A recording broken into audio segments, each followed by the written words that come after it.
мы подразделений, которые каждый день практически несут службу с боевым стрелковым оружием.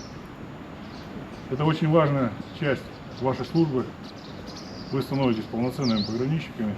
Через определенное время вы прибудете в свои подразделения, где будете участвовать в защите и охране государственной границы.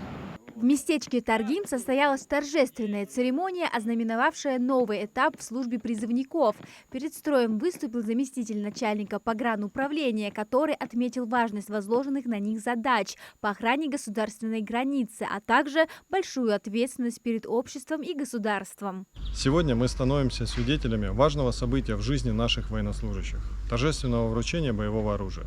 Этот ритуал является одним из самых значимых событий в службе каждого пограничника. Вручение оружия – это не просто традиция, это символ доверия государства к своим защитникам, признание их готовности к выполнению ответственных задач по охране государственной границы.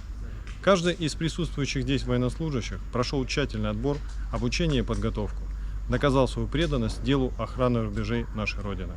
Пограничники приняли оружие из рук начальников отделений, в которых они продолжат свою службу. Каждый из них прошел подготовку в учебном центре ФСБ России и доказал свою готовность к службе в пограничных органах. Первые дни службы были непростыми. Новые условия, строгая дисциплина, необходимость быстро адаптироваться к распорядку.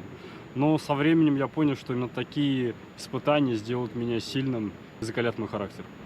Что почувствовали, когда узнали, что будете служить в Ингушетии?